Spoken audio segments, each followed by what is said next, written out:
you and transmit you to personal accountability, hence neuropability. So you're using neuroplasticity and neurogenesis with the neurons, bringing it all together so that you can think and learn how to be personally accountable and then implement it. Remember, the neurotransmission process goes throughout the body to tell the body what to do on the daily basis. That is how I developed neuropability. What questions do you have about it as we now go into the attachment of neuropability to the first principle of real leadership, which is embrace change?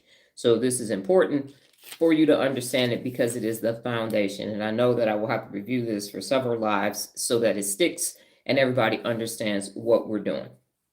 So what questions do you have about how we got to neuropability and what it is and why it's necessary in the world today in order to stop all of this nonsense and bullshit that the adult population is doing globally? Okay, so how you spell it is Neuropability.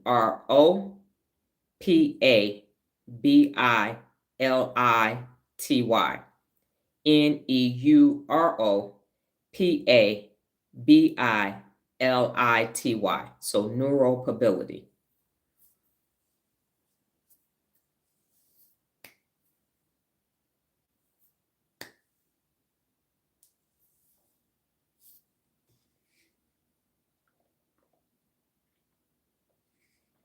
My pleasure.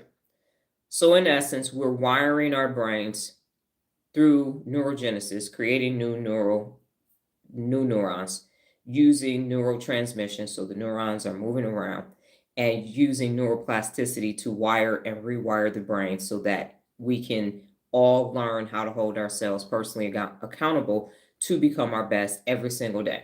So in the environment where this is possible, where neurogenesis has to be possible, so the trigger is we need to learn something. And then because of that, the brain is like, oh, you create new neurons. What are we doing? And then through neuroplasticity, we're saying we're holding ourselves personally accountable using the 74 principles of real leadership. And now we're going to wire that with each principle of real leadership so that it is automatic.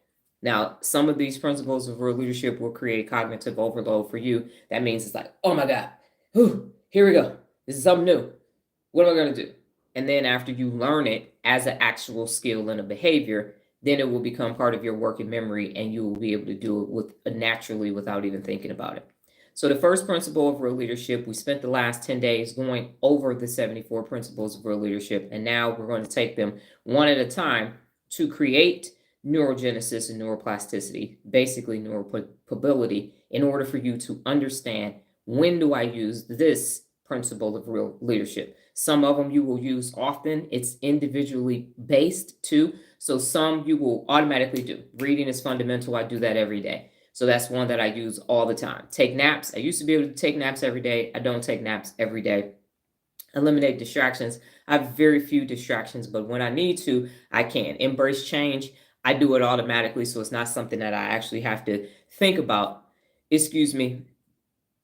Be likable. I don't know if I use that one as much anymore.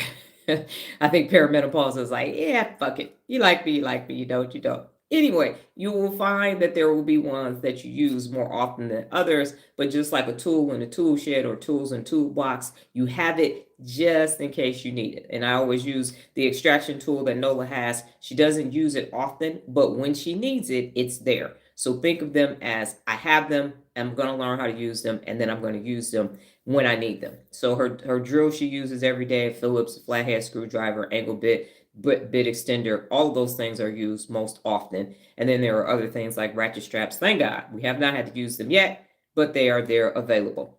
So that is the whole purpose, is to start the neurogenesis process and then to use neuroplasticity to wire your brain to personal accountability, which means the 74 principles of personal accountability.